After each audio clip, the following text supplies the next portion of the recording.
Welcome back to LBB.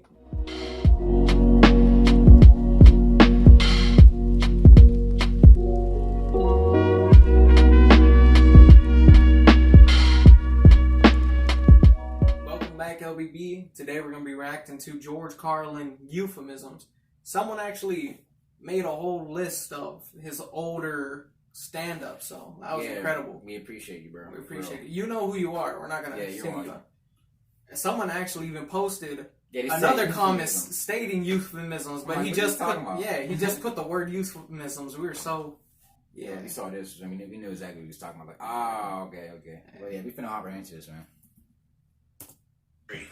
I don't like words that hide the truth. I don't like words that conceal reality. I don't like euphemisms or euphemistic language. And American English is loaded with euphemisms because Americans have a lot of trouble dealing with reality. Americans have trouble facing the truth. So they invent the kind of a soft language to protect themselves from it. And it gets worse with every generation. For some reason, it just keeps getting worse. I'll give you an example of that. There's a condition in combat. Most people know about it. It's when a fighting person's nervous system has been stressed to its absolute peak and maximum, can't take any more input. The nervous system has either snapped or is about to snap. In the First World War, that condition was called shell shock. Simple, honest, direct language. 2 syllables. Shell shock. Almost sounds like the guns themselves. That was 70 years ago. Then a whole generation went by, and the Second World War came along, and the very same combat condition was called battle fatigue. 4 syllables now. Takes a little longer to say. Doesn't seem to hurt as much. Fatigue is a nicer word than shock. Shell shock. Battle fatigue. Then we had the war in Korea, 1950. Madison Avenue was riding high by that time, and the very same combat condition was called operational exhaustion. Hey, we're up to 8 syllables now. And the humanity has been squeezed completely out of the phrase. It's totally sterile now. Operational exhaustion. Sounds like something that might happen to your car. Wow, look at that. We're not going to ignore that, bro. Yeah. We did. Like you said, there's no humanity in the words. No, these are people experiencing trauma from fucking killing and destroying other human beings, bro. And that's horrible. Which has only been over for about 16 or 17 years, and thanks to the lies and deceit surrounding that war, I guess it's no surprise that the very same condition was called post-traumatic stress disorder. Still 8 syllables, but we've added a hyphen. And the pain is completely buried under jargon. Post-traumatic stress disorder. I'll bet you, if we'd have still been calling it shell shock, some of those Vietnam veterans might have gotten the attention they needed at the time. I'll bet you that. I'll bet you that.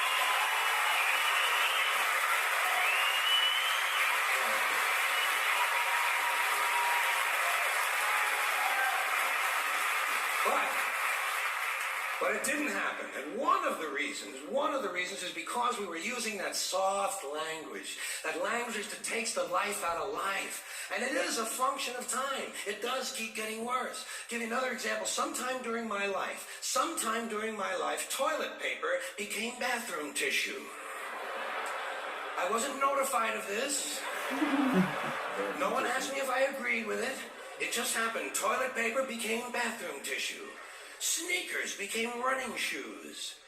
False teeth became dental appliances. Medicine became medication. Information became directory assistance. The dump became the landfill.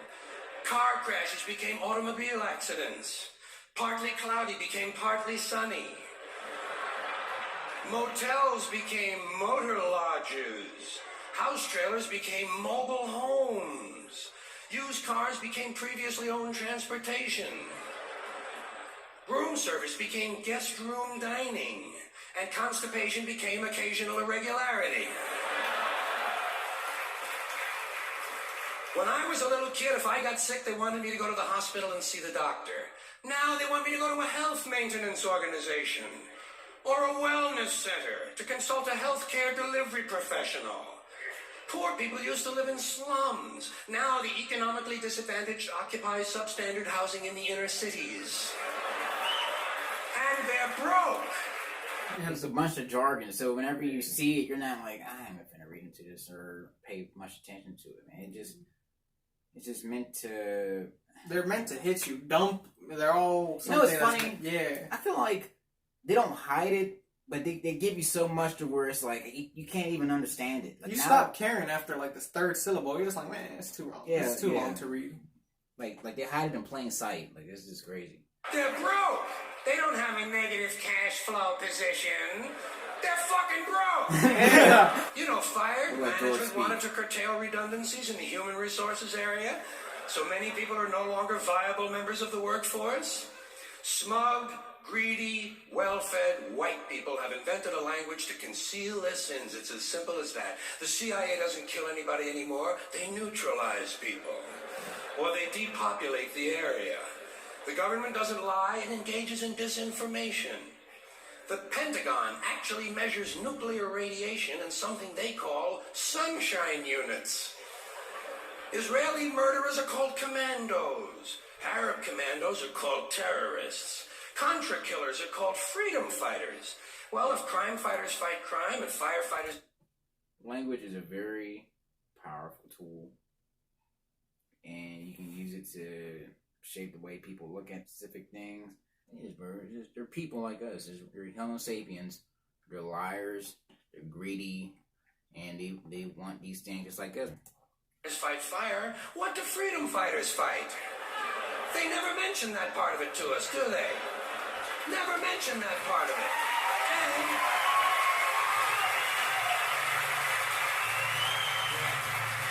And some of this stuff is just silly. We all know that. Like on the airlines, they say they want a pre-board. Well, what the hell is pre-board? What does that mean? To get on before you get on? They say they're going to pre-board those passengers in need of special assistance. Cripples!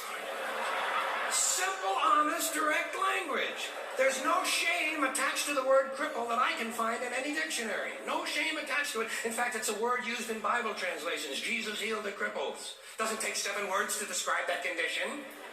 But we don't have any cripples in this country anymore. We have the physically challenged. Is that a grotesque enough evasion for you? How about differently abled? I've heard them call that differently abled. You can't even call these people handicapped anymore. They'll say, we're not handicapped, we're handy-capable.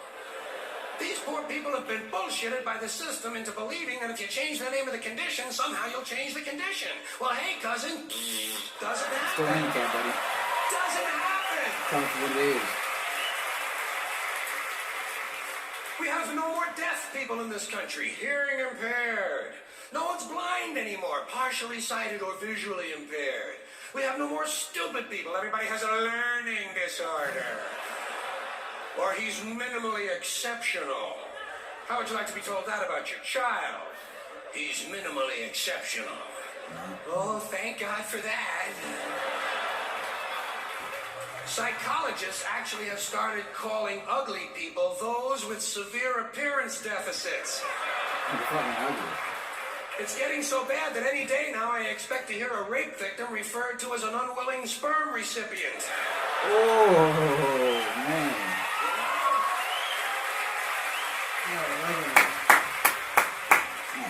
And we have no more old people in this country. No more old people. We shipped them all away. And we brought in these senior citizens. Isn't that a typically American 20th century phrase? Bloodless, lifeless, no pulse in one of them. A senior citizen. But I've accepted that one. I've come to terms with it. I know it's here to stay. We'll never get rid of it. That's what they're going to be called, so I'll relax on that. But the one I do resist, the one I keep resisting, is when they look at an old guy and they'll say, look at him, Dan. He's 90 years young. Imagine the fear of aging that reveals. To not even be able to use the word old to describe someone. To have to use an antonym. And fear of aging is natural, it's universal, isn't it? We all have that. No one wants to get old, no one wants to die, but we do. So we bullshit ourselves. I started bullshitting myself when I got to my 40s. As soon as I was in my 40s, I'd look in the mirror and I'd say, well, I guess I'm getting older. Older sounds a little better than old, doesn't it? Sounds like it might even last a little longer. Bullshit, I'm getting old. And it's okay, because thanks to our fear of death in this country, I won't have to die. I'll pass away.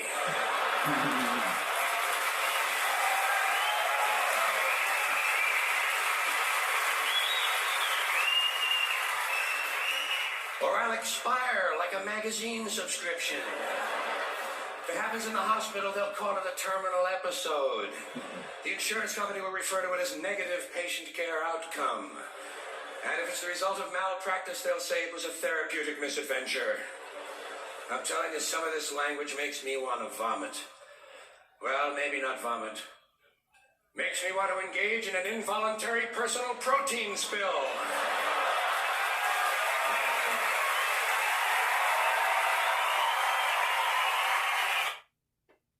That is the point of this channel.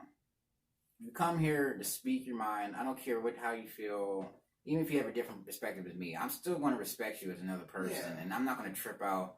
Oh, he thinks different than me, so I have to attack him. And I have to demonize him. And I have to... Yeah, the whole point is to expand your way of thinking. It's not the whole closed-minded bullshit.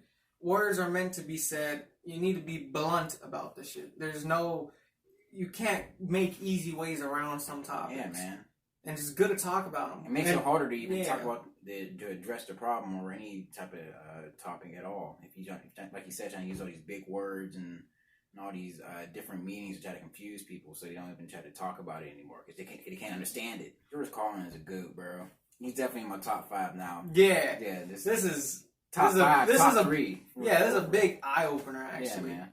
And thank you in the comments who actually put this. We would have never seen this actually without you, man. Yeah. But if you enjoyed the reaction, make sure you hit the like button, subscribe, and share. It's the road to 300, man. We really appreciate the support. We'll see you next time. Peace.